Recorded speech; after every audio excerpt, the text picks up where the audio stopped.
25 तारीख को मैं इंशाअल्लाह आपको इस्लामाबाद में मिलूंगा 3 बजे दोपहर के। मैं हर शोबे से चाहता हूँ कि लोग आए, क्योंकि ये पॉलिटिक्स नहीं है, ये जहाद है। हमने ना जेल देखना ना कुछ देखना, हमने अपनी जान की कुर्बानियां देने के लिए तैयार हैं। हम किसी सूरत इस जुल्म को, इस कौम के ऊपर जो इन्होंने हमारी आजादी के ऊपर जो वारदात की है और जिस तरह के चोरों को ऊपर लेके आए, हम कभी किसी सूरत इनको तस्लीम नहीं करेंगे। हम जितनी भी देर हम वहां रहेंगे, एक चीज हम चाहते हैं, इलेक्शन डेट चाहिए हमें और असेंबली डिसॉल्व, और इलेक्शन भी साफ और शफाफ। हमने कोई और दूसरी चीज नहीं मानी। कौम इन चोरों को लाना चाहती है, बेशक ले आए, लेकिन कोई और मुल्क बाहर से इनको हमारे ऊपर मुसल्लत ना करे। अगर ये कौम चाहती है, बिस्मिल्लाह। मेरी 26 साल की सियासत हमेशा हम पुरअमन रहे हैं। हमने कभी किसी किस्म का इंतशार ना हमने कोशिश की है करने की, ना हमने कभी किसी को करने दिया। बार बार लोग कहते हैं ये जान को खतरा है, कोई जान को खतरा नहीं है, ये अल्लाह का काम है। आपकी कोई आज़ादी लेने की कोशिश करे तो उससे बेहतर है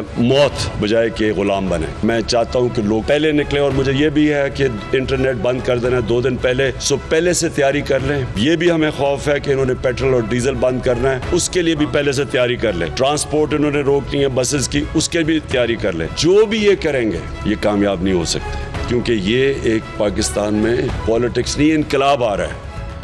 खुशामदीद नाज़रीन, मैं असदुल्लाह खान हूँ। इमरान खान साहब का बयान आपने सुन लिया, उनकी प्रेस कॉन्फ्रेंस, उनका ऐलान आपने सुन लिया। उन्होंने कहा कि 25 मई को वो इस्लामाबाद में मिलेंगे कारकुनों से पूरे पाकिस्तान को। उन्होंने वहाँ पर आने की दावत दी है और कहा है कि वो तब तक बैठेंगे जब तक कि साफ शफाफ इलेक्शन का ऐलान नहीं हो जाता, तारीख़ नहीं दे दी जाती, तब तक वो वहाँ से नहीं उठेंगे।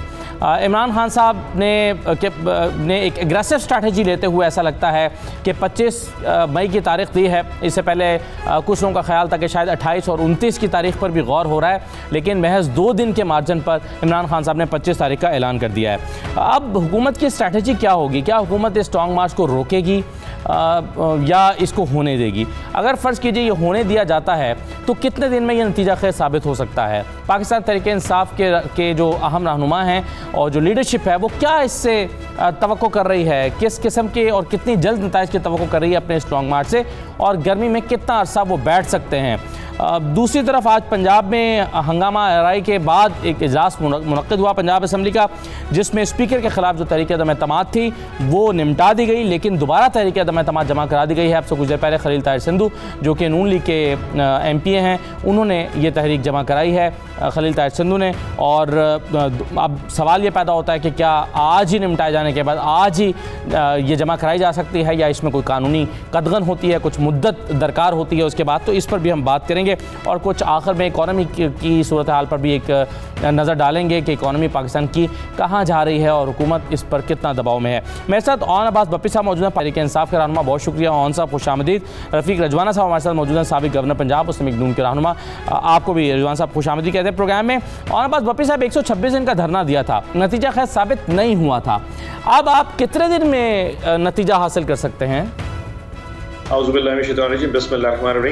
साहब, ये जो आपने कहा ना कि 126 दिन का धरना था वो कामयाब नहीं हुआ, मैं इससे एग्री नहीं करूंगा।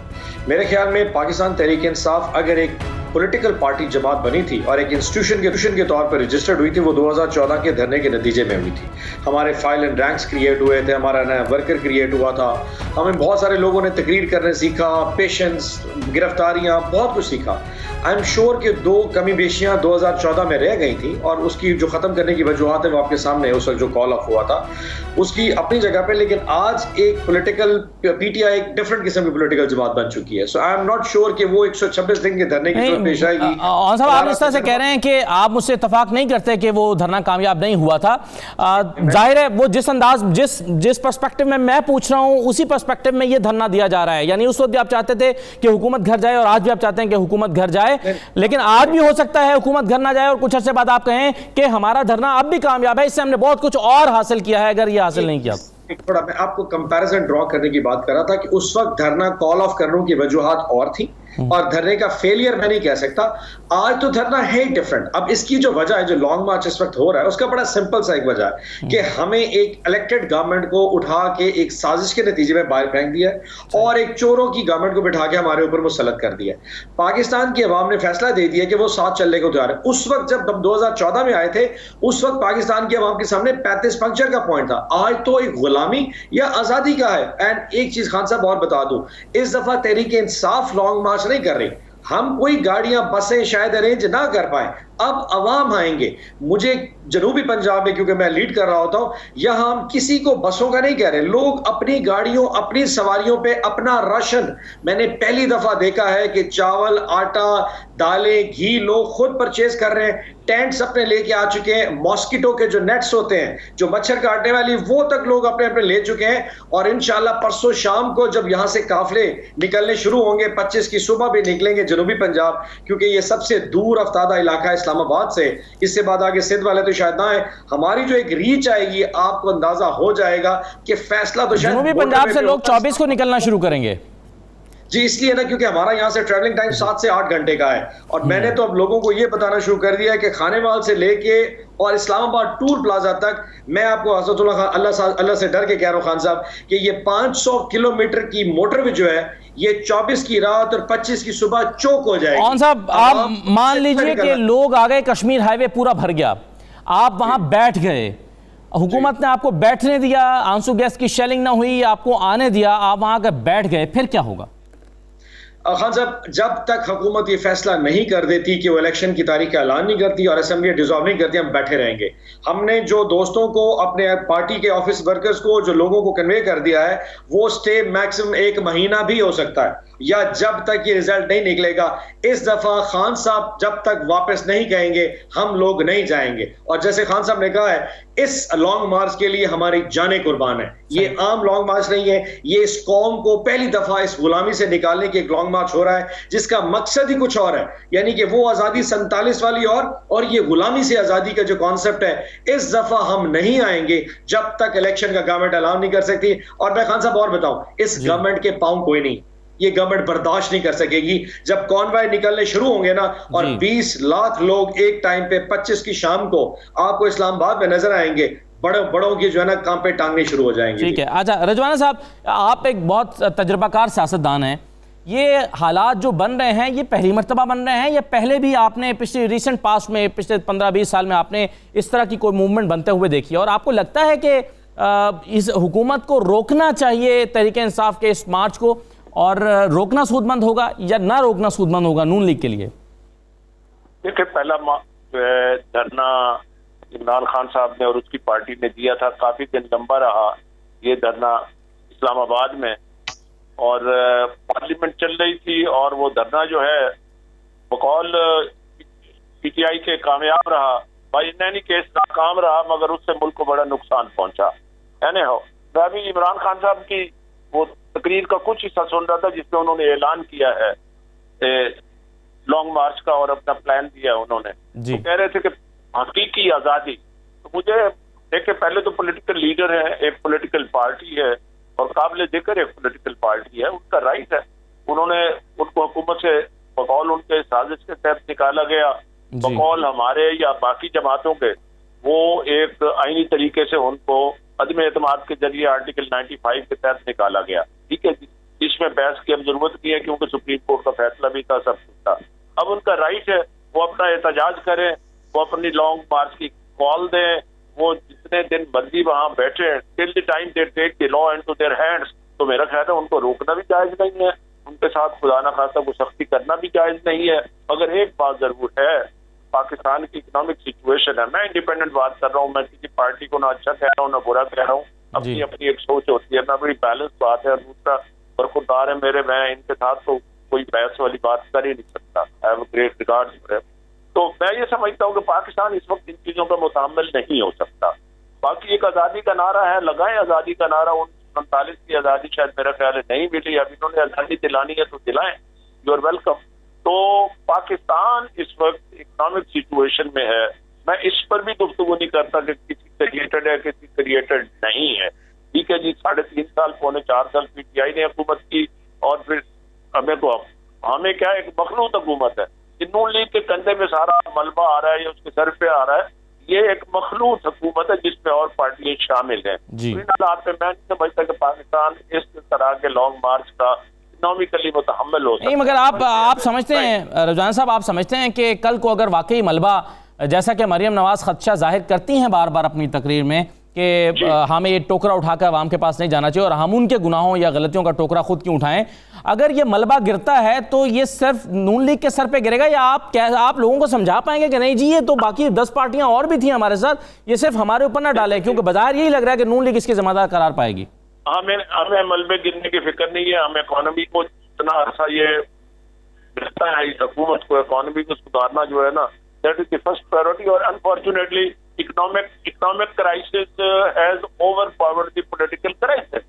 पॉलिटिकल पार्टियां अपना अपना एक तरीका कार इख्तियार करते हैं और पीटीआई अपना तरीके कार इख्तियार कर रही है, बेशक करे, वेलकम। मैं उस पर क्या एतराज कर सकता हूँ, किसी को एतराज ही नहीं होना चाहिए, मगर इतना जरूर देखना चाहिए जब आपको सियासत और पाकिस्तान की इकोनॉमी और पाकिस्तान की बका को कंपेयर करना हो तो something has to be preferred. बाकी रिजवान साहब, इस वक्त जो मुआशी अदम इस्तेकाम है, आपने खुद फरमाया ये सियासी अदम इस्तेकाम की वजह से भी है, तो ये जो सियासी अदम इस्तेकाम है ये क्या तहरीक इंसाफ ने पैदा किया है या उन जमातों ने जिन्होंने जो तहरीक अदम एतमाद है वो पेश की और वो फिर कामयाब हुई, ये कौन इस सियासी अदम इस्तेकाम को पैदा करने का बाइस बना है? इसमें दो चीजें हैं जी। अदम एतमाद आईनी तरीके से हुआ है, ठीक है जी। हमारे नजरिए में, हमारी सोच में, अवाम की सोच में 3.5 साल में इस हुकूमत की 4.25 साल में कारकर्दगी से लोग मुतमईन नहीं थे और छोड़ा तो है अलाइज ने जी की बात सुनिए। हम तो वैसे ही अपोजिशन में थे, हटे तो है अलाइज जी, जिन्होंने ही जिन बैसाखियों से हुकूमत बनी थी वो बैसाखियां हट गई। मैं किसी और बैसाखी की बात भी नहीं करता, ठीक है जी। वो अलाइज आके शामिल हो गए और उन्होंने तहरीक अदम एतमाद को कामयाब किया। वो एक कॉन्स्टिट्यूशनल तरीकाकार है, जब एक कॉन्स्टिट्यूशनल तरीकाकार को इख्तियार करके हुकूमत बदले और अदम एतमाद ले, वो पाकिस्तान के अदम इस्तेकाम के साथ मुकाबला नहीं किया जाता। तो उसके बाद अफरा तफरी का दौर शुरू हो गया, उसके बाद ये सारी कार्रवाई शुरू होगी, जलसे जुलूस और ये लॉन्ग मार्च जब शुरू हो गया, पाकिस्तान को होस्टेज बनाने की ये कार्रवाई शुरू हो गई। तो मैं तो बड़ी मोहतात गुफ्तगू कर रहा हूँ। तो they are at liberty to नहीं रजवाना साहब, क्या नून लीग की सियासी बसीरत उसे नहीं बताती थी कि अगर इस अंदाज में इमरान खान को हटाया गया तो ये होगा जो आज हो रहा है? नहीं हो रहा है तो कर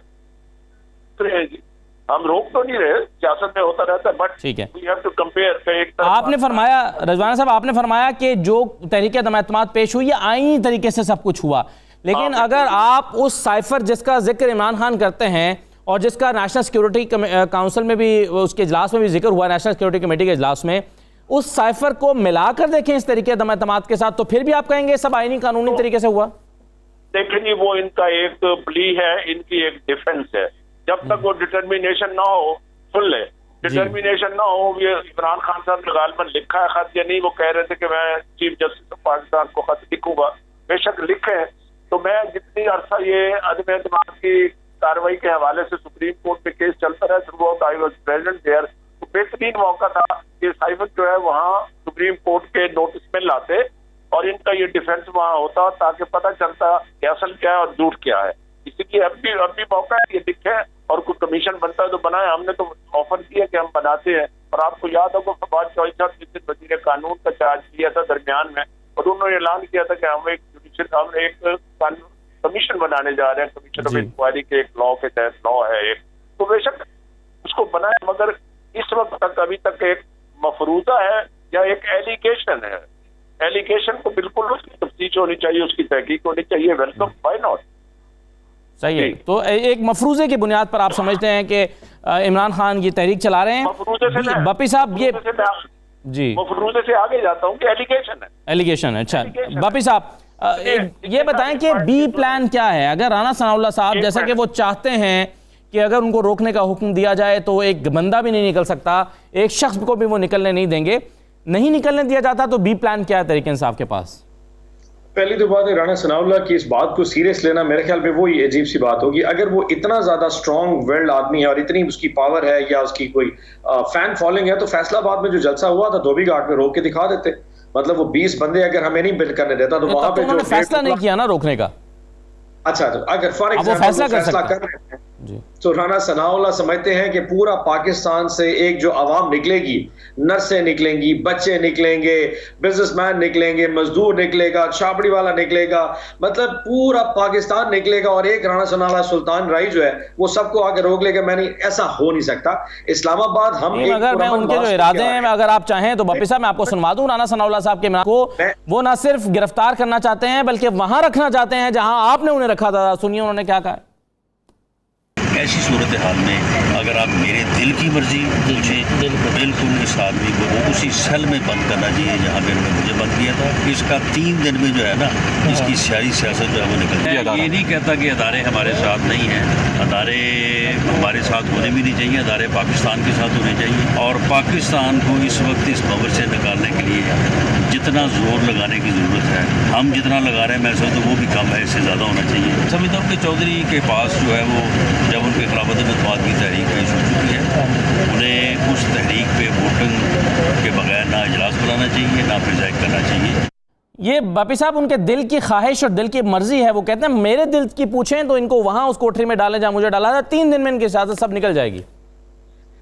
ख्वाहिशात के ऊपर कोई पाबंदी कोई नहीं है, लेकिन जिस किस्म की गुफ्तगू ये शख्स करता है, इसने कल जिस किस्म के अलकाब परसों प्राइम मिनिस्टर इमरान खान के लिए इस्तेमाल किए थे, मैं इसको इस काबिल नहीं समझता कि इसके अल्फाज का जवाब दिया जाए। एक चीज कह देता हूं, गिरफ्तार करना तो खान साहब का दूर की बात है। अगर राना सनाउल्लाह सिर्फ अपने दिल में ये सोच ले कि मैंने आज शाम को इमरान खान साहब की गिरफ्तारी के कागज पे दस्तखत करने हैं, मैं आपको बता दूं अवाम का तूफान राना सनाउल्लाह को भी उठा के ले जाएगा। खान साहब की पॉपुलैरिटी, उनकी मोहब्बत, उनकी एक वालहाना अकीदत इस वक्त पाकिस्तान की अवाम में जिस तरह दिल घर कर चुकी है। खान साहब कोई साहब आप भी पॉलिटिकल टेम्परेचर बढ़ा रहे हैं, राना सनाउल्लाह भी पॉलिटिकल टेम्परेचर बढ़ा रहे हैं। ये दर्जा हरारत बढ़ते बढ़ते कशीदगी की सूरत इख्तियार न कर जाए खुदा न खास्ता। इससे आप जानते हैं मुल्क में पहले ये कदम इस्तेहकाम है सियासी और मुआशी तौर पर, क्या नताइज निकलेंगे आपने ये भी सोचा है? असदुल्ला खान साहब, पहली बात यह कि हमारा है राइट टू असेंबल और ये हमें कॉन्स्टिट्यूशन हमारा राइट है। सो हमने कहीं भी कुछ नहीं कहा हम इंतशार करेंगे, हम अपने घरों से निकलेंगे और 25 की शाम को 3 बजे हमने श्रीनगर हाईवे पर पहुंच जाना है। अब इसमें कहीं ना इंतशार है, ना तोड़ फोड़ है, ना लड़ाई है, ना झगड़ा है।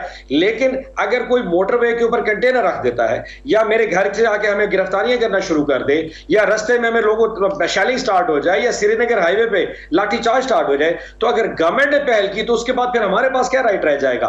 हमने कभी भी ये नहीं कहा कि कुछ ऐसा करेंगे। हमारा पॉइंट है हम इस्लामाबाद में 20 लाख लोग एक दफा लेके 25 की शाम को पहुंच रहे हैं। अब ये गवर्नमेंट के पास है कि उन्होंने हमारा जो एक मुतालबा पूरा करना है ये नहीं करना, और अगर गवर्नमेंट ने रिएक्ट किया उसके नतीजे में अवाम अगर कोई अगला रिएक्शन देते हैं वो हमारे पास फिर ही होगा।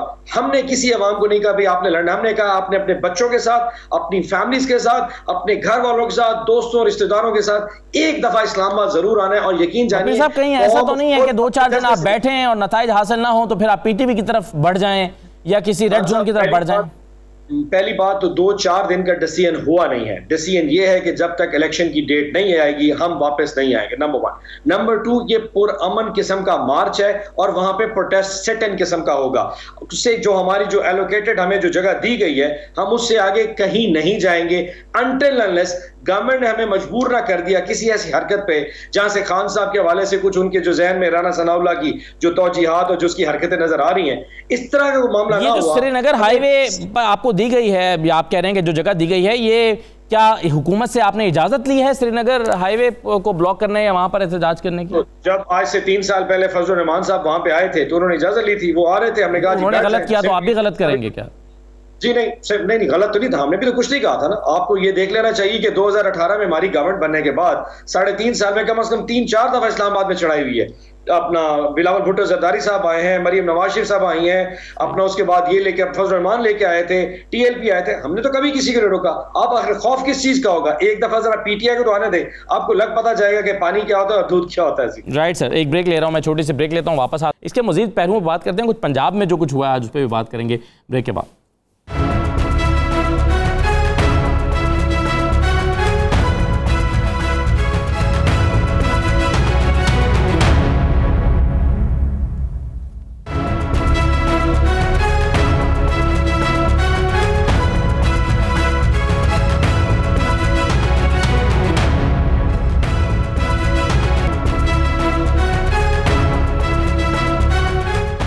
प्रोग्राम में आपको दोबारा खुशामदीद कहते हैं। मेरे साथ रफ़ीक रजवाना साहब मौजूद हैं, बप्पी साहब मौजूद हैं। मैं दो तीन चीज़ें पंजाब के हवाले से डिस्कस करना चाहता हूँ रजवाना साहब से, लेकिन एक सवाल बप्पी साहब से अगर इजाज़त हो तो मैं बप्पी साहब के बैकडोर राब्तों की बात चल रही थी, कल शेख रशीद साहब भी गुफ्तगू कर रहे थे, उन्होंने कहा कि जी परवेज़ खट्टक साहब के ज़रिए से मेरा ख्याल है कि राब्ते हैं, और तासुर भी यही था कि 2 दिन जो डिले किया गया है ऐलान, शायद इंतज़ार है उस बातचीत का कि वो नतीजा खेज हो जाए।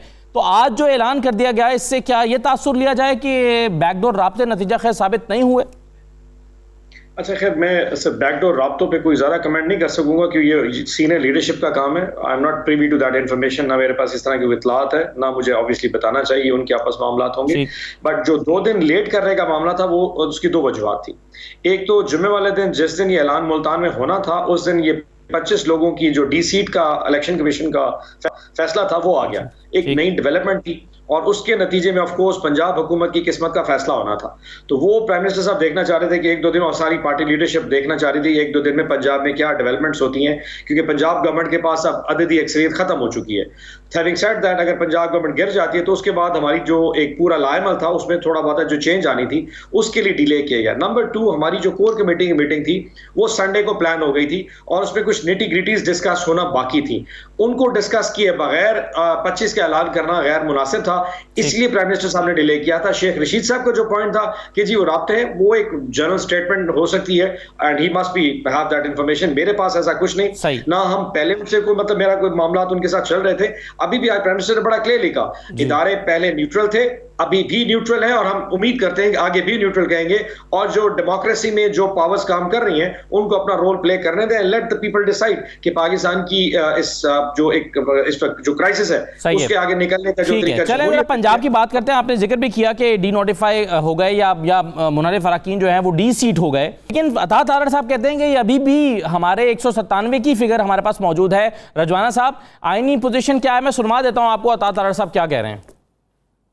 हमें पता है, और नीचे जो गिनती हुई है, हम अल्हम्दुलिल्लाह अपने उसी फिगर पर कायम हैं जो 197 का फिगर वजीर आला के इंतखाब के वक्त मौजूद था, क्योंकि अभी तक डी नोटिफाई करने का कोई इलेक्शन कमीशन की तरफ से मरासला हमें नहीं मिला, और हम इलेक्शन कमीशन की तरफ से अभी 25 अरकान को डी नोटिफाई नहीं किया गया। हमारी 197 की तादाद मौजूद है। रजवान साहब, आपकी राय इस पर क्या है? क्या ये अभी भी 197 हैं इलेक्शन कमीशन का फैसला आ जाने के बावजूद? इसमें कानूनी जो पोजीशन है, आई थिंक उन बंदों को अब माइनस करना पड़ेगा।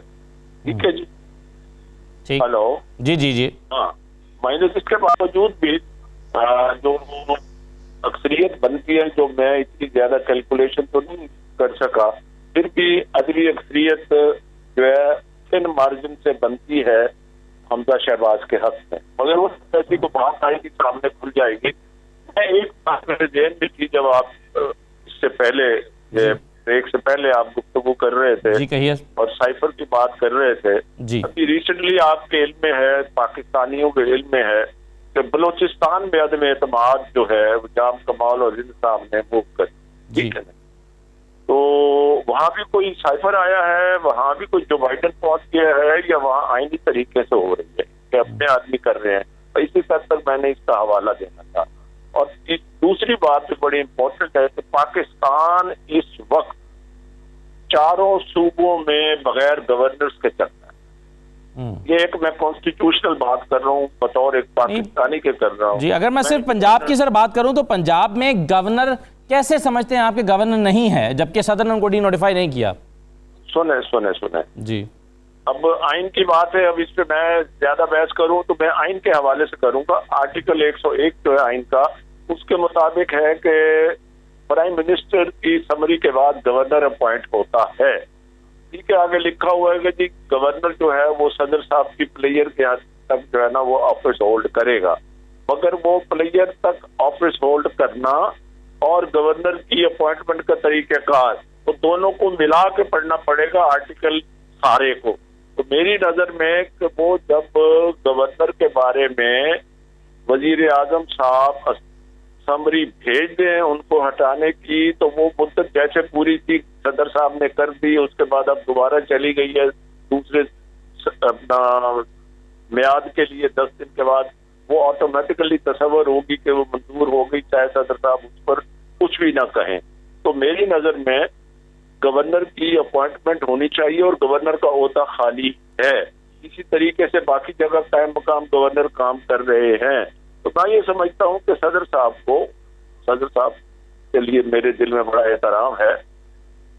हेलो जी जी जी, आपकी आवाज़ आ रही है सर, आपकी आवाज़ आ रही है। हाँ जी हाँ, सदर साहब के लिए बड़ा एहतराम है। उनको चाहिए कि सूबों के जो आईनी सरबराह हैं उनको कंट्री में इस तरह के जो है ना छोटे छोटे ये आईनी मुंशगाफियां, जी, अगर उसको आर्टिकल को एज ए होल पढ़ा जाए। ये बताइए जवाना साहब, ये बताइए कि अगर सदर जो हैं वो डी नोटिफाई नहीं करते और नए जो सदर जिनको नामजद किया गया है गवर्नर को, अगर बलीगुर रहमान साहब को जो है वो नोटिफाई करने का ऑर्डर नहीं करता सदर साहब, तो क्या सदर की मंजूरी के बगैर भी उनको गवर्नर पंजाब लगाया जा सकता है, जैसा कि PMLN कह रही है कि 10 दिन में खुद ब खुद उनको लगा दिया जाएगा?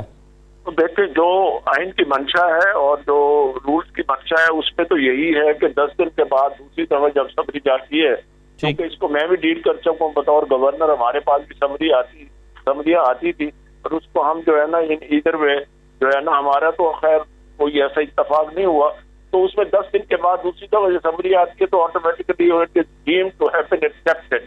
तो अगर उसमें सदर साहब कुछ भी ना करे तो कैबिनेट अगेन उसको नोटिफाई कर सकती है according to my humble view, subject to किसी की अपनी राय होगी, मेरे से कोई इख्तलाफ भी कर सकता है। तो अल्टीमेटली फिर कोर्ट में जाएंगे और इस तरह कॉन्स्टिट्यूशनल क्राइसिस बढ़ेगा। किसी भी पाकिस्तानी को कोई भी बंदा जिस ओहदे पे बैठा हुआ है, चाहे इधर साइड इधर वे, ठीक है। और ये कॉन्स्टिट्यूशनल क्राइसिस जो है वो बप्पी साहब आपको सूट करता है इन हालात में, इन सियासी हालात में? नहीं खान साहब, कॉन्स्टिट्यूशन क्राइसिस खैर किसी को भी सूट नहीं करता, लेकिन कम से कम क्लैरिटी जरूर होनी चाहिए। जैसे अता तारण ने आज कहा कि जी वो जो 25 मुनारिफ अरकान हैं वो एग्जिस्ट करते हैं। अब ये कॉन्स्टिट्यूशन क्राइसिस PTI का नहीं है, ये नून लीग का पैदा करता है और ये स्टेटमेंट इन इटसेल्फ एक बहुत बड़ा क्राइसिस है कि सुप्रीम कोर्ट की डायरेक्शन आ गई। उस डायरेक्शन की रोशनी में इलेक्शन कमीशन पाकिस्तान ने पाकिस्तान तहरीक इंसाफ के 25 अरकान को डी-सीट कर दिया और तो और आज इलेक्शन कमीशन पाकिस्तान ने अपनी वेबसाइट से उनके नाम और फोटोज भी खत्म कर दिए। लेकिन अगर इस वक्त सिटिंग गवर्नमेंट का एक स्पोक्स पर्सन, मतलब रिजवाना साहब ने तो बड़ी रिस्पेक्टफुली उसको एक्सेप्ट कर लिया, लेकिन अगर वो कहते हैं कि जी वो एग्जिस्ट करते हैं, इनफैक्ट आज पार्लिमानी पार्टी जो थी उसमें वो 25 के 25 अरकान मौजूद बैठे थे और असेंबली में जब लाए जा रहे थे तो उस वक्त वो भी उनमें मौजूद थे। तो अगर वो इस पे इंसिस्ट करते हैं तो क्राइसिस यकीनन पाकिस्तान तहरीक इंसाफ पैदा नहीं कर रही, ये तो गवर्नमेंट का पैदा करता है। हमारा तो पॉइंट बड़ा क्लियर है कि जो लोग फारिग हो गए उनको खत्म करके अब आप 186 की मेजॉरिटी शो करा दें जो कि गवर्नमेंट बनाने के लिए लाजिम है। और अगर 186 किसी के पास नहीं है, चाहे वो तहरीक इंसाफ है या पाकिस्तान मुस्लिम लीग नून है, इस सूरत में ऑटोमेटिकली एक कॉन्स्टिट्यूशन रास्ता प्रोवाइड करता है, असेंबली डिसॉल्व कर दी जाए, नए या फ्रेश मैंडेट के लिए जाए और जिसके पास मैंडेट हुआ हुकूमत बना ले। लेकिन अगर सिर्फ हुकूमत से चिपके रहना मतलब है और उसको आगे फर्दर प्रोलॉन्ग करना है, फिर गवर्नर क्या आना और क्या स्पीकर नेशनल असेंबली का हल्फ उठाना, ये सारी कॉन्स्टिट्यूशनल जो चीजें अप्स एंड डाउन्स है, ये तहरीक इंसाफ ने तो पैदा नहीं की, ये तो गवर्नमेंट खुद अपने लिए पैदा कर रही है। पंजाब में वज़ीर आला के होने का एक फ़ायदा ही हुआ है ना, कल उन्होंने शीरीन मज़ारी साहबा को रिहा करने का हुक्म दिया। अगर पंजाब में वज़ीर आला ना होते तो कौन उनको रिहा करने का हुक्म देता? आप कहते हैं कि पहले वो उनको गिरफ्तार करने का 50 साल पुराना मुकदमे में एक खातून को जिस वक्त की उम्र उस वक्त शायद 10 साल होगी, उसमें उसको पहले गिरफ्तार कराना, फिर शाही फरमान जारी करना कि रात को छोड़ दिया जाए। जब ये पता चल जाए कि इस्लामाबाद हाई कोर्ट डिसीजन देने वाले हैं, मतलब ये किसको बेवकूफ बना रहे हैं। और वेरी फ्रैंकली, अगर आपने किसी को गिरफ्तार करना ही था तो आप ट्रैफिक टिकट पे कर लेते, उसका चालान करके उसको जेल में डाल देते। मतलब 50 साल पुरानी जमाबंदी तब्दील कर लेते। बहुत शुक्रिया ओन अब्बास बप्पी साहब, ये तो आप आइडियाज़ दे रहे हैं कि अगर आइंदा किसी को गिरफ्तार करना हो तो ऐसे किया जाए। बहुत शुक्रिया रफ़ीक रिजवान साहब प्रोग्राम में शिरकत करने के लिए। एक ब्रेक लेते हैं, बाद वापस आते हैं तो ज़रा इकॉनमी की बात करेंगे। इस वक्त जो मुल्क का सबसे बड़ा मसला है वो मुआशी अदम इस्तेहकाम है, मुश्किल फ़ैसले लिए नहीं जा रहे, उसकी वजह से मईशत के ऊपर मुसलसल दबाव पड़ रहा है। क्या होने जा रहा है, इस पर बात करते हैं एक ब्रेक के बाद।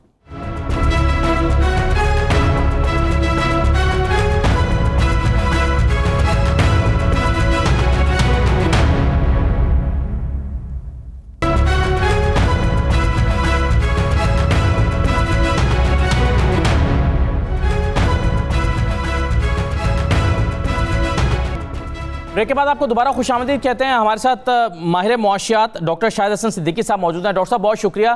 डॉक्टर साहब, इस वक्त कहा यह जा रहा है कि इस वक्त मुल्क में जो मुआशी अदम इस्तेहकाम है, एक क्राइसिस है, ये सियासी अदम इस्तेहकाम की वजह से है। इसकी बड़ी वजह यह है, मगर क्या ये मुमकिन है आपके ख्याल में कि सियासी अदम इस्तेहकाम आइंदा 3-4 महीने के लिए यूं ही बरकरार रहे, ऐसे जलसे जुलूस चलते रहे, इमरान खान अपनी मूवमेंट चलाते रहें, हुकूमत बरकरार रहे और साथ साथ मुआशी मसाइल का हल निकाल लिया जाए? कोई रास्ता है आपके ख्याल में?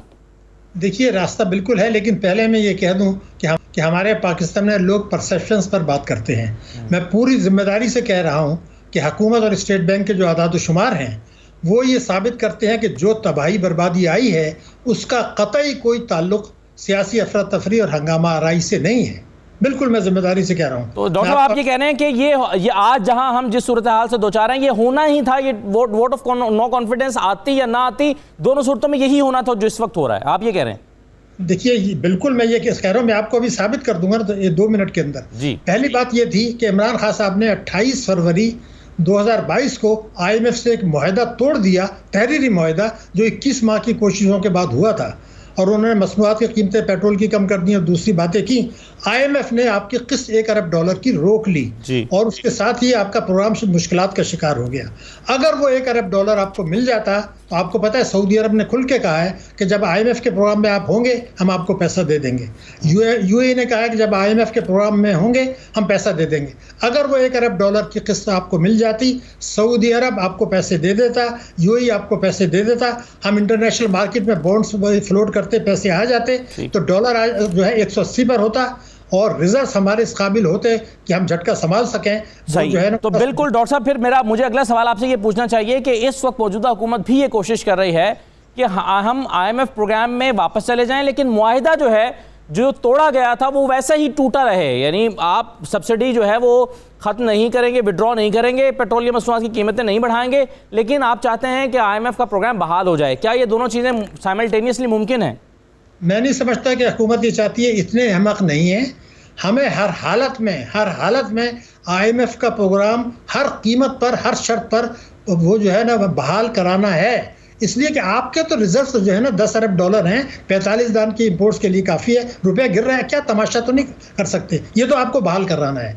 लेकिन मुझे जो खदशा है वो ये है कि अगर अब खुद सियासी अफरा तफरी हुई कोई बड़ी, तो शायद IMF जो है वो सुस्त हो जाए, IMF का बोर्ड सुस्त हो जाए और वो ये कहे कि ज़रा हालात देख लें।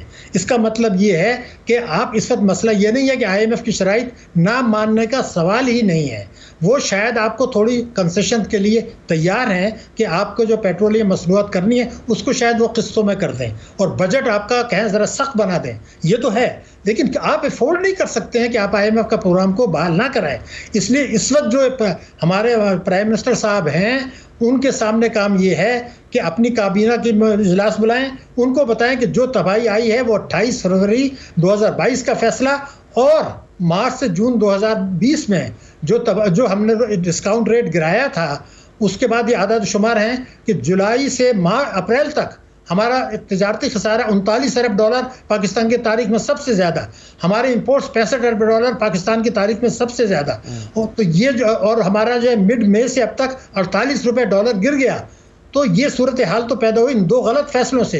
तो अपनी काबीना को कॉन्फिडेंस मिले, उसके बाद जो है वो कॉन्फिडेंस मिले इत्तेहादी जमातों को, उसके बाद कौमी सलामती कमेटी की मीटिंग बुला के ये बताएं कि इन 2 फैसलों से तबाही आई है, लेकिन अगर IMF ने ये प्रोग्राम नहीं दिया, मईशत तबाह हो या ना हो, सलामती को ख़तरात हो जाएंगे। तो इस वक्त सलामती को ख़तरात हैं।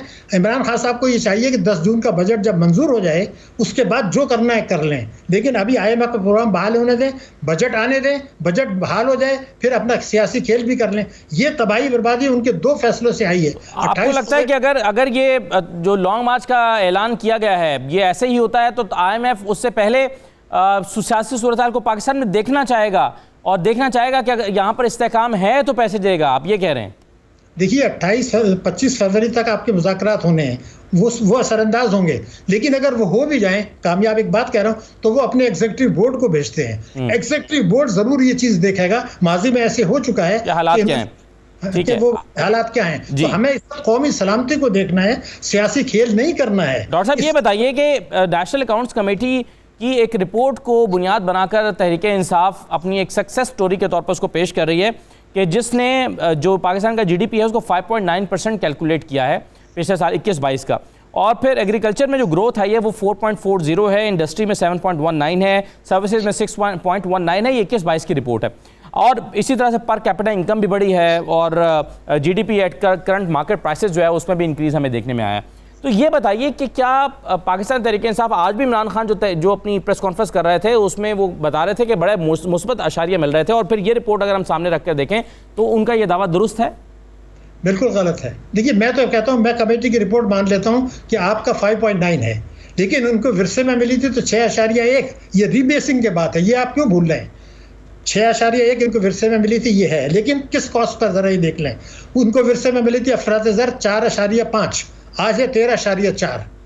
एक चीज़। दूसरी है कि इस दौरान में जो हमारे कर्जे बढ़े हैं, बैरूनी कर्जे, वो बढ़े हैं आपके 33 अरब डॉलर, जो पाकिस्तान की तारीख में सबसे ज़्यादा हैं। इस अरसे में जो है 100 अरब डॉलर की तरसीलात आई जो पाकिस्तान की तारीख में सबसे ज़्यादा हैं, लेकिन ये 111.4 से आई हैं। तो ये जो 133 अरब डॉलर है, ये कहाँ है, ज़रा कोई मुझे बता तो दे। हुआ ये था कि हमने मार्च से जून तक जो डिस्काउंट रेट गिराया था, 2073 अरब रुपए का एक पैकेज दिया था, उसकी वजह से बेतहाशा इंपोर्ट्स हुई, सनती शोबे ने तरक्की की। तो ये वो जो पैकेज दिया था उसमें आपने 800 अरब रुपया बैंकों के खातेदारों को कम दिया। बैंकिंग कंपनीज ऑर्डिनेंस 26A4 को तोड़ा है, बैंकिंग कंपनीज ऑर्डिनेंस 40A को तोड़ा है, 800 अरब वहाँ से आपने खींचे हैं। तो ये जो डिस्काउंट रेट आपने मनफी कर दिया था और इतनी ज़बरदस्त कमी की थी, IMF का प्रोग्राम आपने सस्पेंड किया था ताकि वो आपकी शराइत लागू ना कर सकें, तो उस तरीके से ये फिगर्स आई हैं। लेकिन ये आपसे इन्फ्लेशन की फ़िगर देख लें, बैरूनी कर्ज़ों की इजाफे की फ़िगर देख लें, रुपए की कदर जो गिरी है, इनको 124 रुपये पे मिली थी, आज 200 पर है। ये ज़रा देखिए तो सही कि हुआ क्या है। अच्छा डॉक्टर साहब, ये डॉलर के साथ क्या हुआ है? देखिए, डॉलर के साथ मैंने आपसे बिल्कुल बता दिया कि मिड में से अब तक जो है ये गिरा इसीलिए है कि जब आप जो है बेतहाशा इंपोर्ट्स करेंगे। मैं एक फिगर आपको देना चाहता हूँ, इस हुकूमत के दौर में 124 अरब डॉलर का तिजारती खसारा हुआ 3 साल 10 माह में। इंपोर्ट्स की गई डॉक्टर साहब, ये गैर ज़रूरी तौर पर हुई हैं? इसलिए मैं आपको मिसाल दे दूँ, जुलाई से अप्रैल तक जो इंपोर्ट्स हुई हैं वो हुई हैं 65 अरब डॉलर। वो पिछले साल की इसी मुद्दत से 21 अरब डॉलर ज्यादा है। उसकी वजह क्या ये भी है कि पेट्रोल की कीमतें बढ़ गई आलमी मंडी में और हमारा इंपोर्ट बिल, ऑयल बिल की वजह से बढ़ गया? ऑयल का बिल ही 21 अरब डॉलर नहीं है, आपका तो 21 अरब डॉलर इजाफा हो गया है भाई साहब। मैं फिगर आपको दे रहा हूँ स्टेट बैंक की, आपको 21 अरब डॉलर आपकी इंपोर्ट्स में इजाफा हुआ है 10 महीने में, पिछले साल की इसी मुद्दत से। स्टेट बैंक की रिपोर्ट है कि जो हमने शरह सूद कम की थी, लोगों ने सस्ते कर्जे लिए, लोगों ने बेतहाशा अय्याशियाँ की, बेतहाशा इंपोर्ट्स किए, ज़ख़ीरा अंदोज़ी की, मईशत तबाह की, इंपोर्ट जो है ज़रा वो आपका अफराद ज़र बढ़ाया। तो ये जो फिगर्स तबाह हुई हैं उसका ये इम्पेक्ट है। कॉस्ट तो ज़रा आप देख लें, और ये तो इनका गिरना शुरू हो गया था ना, सारा तिजारती खसारा मैंने आपको बता दिया, रिजल्ट्स आपके बता दिए। हाँ, इनकी बैरूनी सरमायाकारी इनके दौर में पूरे साल गिरी है, टैक्स GDP का रेशो गिरा है इनका, और कर्जों का हजम तारीखी बढ़ा है। तो क्यों गिरा है? टैक्स GDP का तनासब गिर गया। हालांकि जब मैं अर्ज कर दूं, जब आप इतनी इंपोर्ट करते हैं 65 अरब डॉलर की, तो आपको तो कस्टम ड्यूटी सेल्स टैक्स बहुत मिल गया, फिर भी GDP का टैक्स तनासब गिर गया। तो ये खिलवाड़ ना करें, हम मईशत मेरे। अच्छा डॉक्टर साहब, ये बताएं कि इस वक्त तमाम सियासी जमातें पाकिस्तान की ये समझती हैं कि पेट्रोल की कीमतें बढ़ाकर आवाम पर बोझ नहीं डाला जा सकता, वो 40-45 रुपये फ़ी लीटर इजाफा बर्दाश्त नहीं कर सकते। ये तहरीक इंसाफ भी ये समझती है, नून लीग भी ये समझती है, बड़ी सियासी जमातों का ये मुश्तरका तौर पर ये फैसला है। आपके ख्याल में सूरत हाल ऐसी है, ऐसी ही है? नहीं, मैं समझता हूँ कि तहरीक इंसाफ अगर ये जल्दबाजी नहीं करते, नो कॉन्फिडेंस में 15 दिन रुक जाते, तो रिजल्ट जिस तरह गिर रहे थे तो IMF से प्रोग्राम के लिए ये इनको बढ़ाना पड़ता। ये तो उन्होंने जो है वो तहरीक जो अदम से हंगामा आई थी उसको गिराने के लिए किया था, बाद में IMF के पास जाके सेटल कर लेते। लेकिन एक हल मौजूद है, मैंने पहले भी आपको बताया, और वो ये है कि जो इमरान खान साहब ने टैक्स एमनेस्टी लाई थे तो कानून बना दिया गया था कि जो असासे मुल्क के अंदर मौजूद हैं, जो चोरी के पैसे से बनाए गए हैं, जो टैक्स एमनेस्टी से फ़ायदा नहीं उठाएंगे, उनको हम जब्त कर लेंगे। ये कानून मौजूद है। आज हुकूमत को और तमाम पार्टियों को ये फैसला करना है कि कानून के ऊपर अमल दरामद करके चोरों से जिनके असासे मुल्क के अंदर हैं उनसे टैक्स लिया जाए, या 22 करोड़ अवाम और मईशत को कुचल के आप अपनी जो है वो सलामती को, मईशत को खतरे में। मगर डॉक्टर साहब ये जो आप हल बता रहे हैं ये शायद फौरी तौर पर रिलीफ देने के लिए या फौरी मईशत को संभाला नहीं दे सके, ये लॉन्ग टर्म पॉलिसी हो सकती है। मैं बिल्कुल आपसे एग्री नहीं करता। मैं आपसे खिदमत में अर्ज कर दूं कि मेरे 1 करोड़ रुपए अगर कौमी बचत स्कीम में पड़े हुए हैं, एक मिसाल दे रहा हूँ, ठीक, और मैंने एमनेस्टी से फायदा नहीं उठाया, तो क्या मुश्किल है आपके लिए कि 1 हफ्ते का नोटिस दें कि भाई आपका चोरी का पैसा, इस पे टैक्स दे। राइट सर, 1 हफ्ते का टाइम भी दिया जा सकता है। मुझे आखिर में मुख्तसरन सर ये बताइए, आपने कहा कि सख्त बजट बनाना होगा, लेकिन ये इलेक्शन ईयर है, जो भी सियासी जमात बजट पेश करेगी वो आवाम को रिलीफ देना चाहेगी और आसान बजट बनाना चाहेगी, आवाम दोस्त बजट बनाना चाहेगी ताकि वो इलेक्शन में फ़ायदा उठा सके। क्या ये मुमकिन है मौजूदा हालात में आसान बजट दिया जाए? इकॉनमी को क्या सफ़र करना पड़ेगा इसमें? मुझे जहाँ तक पता है कि सख्त बजट दिया जाएगा और उस पर अमल दरामद की कोशिश नहीं की जाएगी। अलबत्ता तरक्याती अखराजात की मद में कम रकूम मुख्तस की जाएंगी, तालीम में कम की जाएंगी, सेहत में कम की जाएंगी, आवाम पे टैक्सेस लगाए जाएंगे जो बाद में बैकआउट कर जाएंगे जब IMF से किस्त मिल जाएगी। सीधी बात है, जो आज तक होता रहा है। 22 प्रोग्राम हमने किए IMF के, भारत ने 1991 के बाद से कोई नहीं किया, बांग्लादेश ने 2011 के बाद से कोई नहीं किया। ये तो खेल आपके सामने है। 22 प्रोग्राम हो चुके हैं, 23 पेपर जा रहे हैं। हमारे पास दुनिया में सबसे ज़्यादा टैक्स एमनेस्टी स्कीम हमने की है, तो ये तो खेल चल रहा है। तो बजट देंगे, पैसे ले लेंगे, IMF से बैकआउट कर देंगे। बहुत शुक्रिया डॉक्टर शाहिद हसन सिद्दीकी साहब, जो सूरत हाल बता रहे हैं ये परेशान कुन है, लेकिन और जो संजीदगी चाहिए इस मुआशी सूरत हाल से निकालने के लिए मुल्क को, वो भी अनफॉर्चुनेटली दिखाई नहीं देती है, क्योंकि मुल्क में एक सियासी अदम इस्तेहकाम का माहौल है। इजाज़त दीजिए, अल्लाह हाफ़िज़।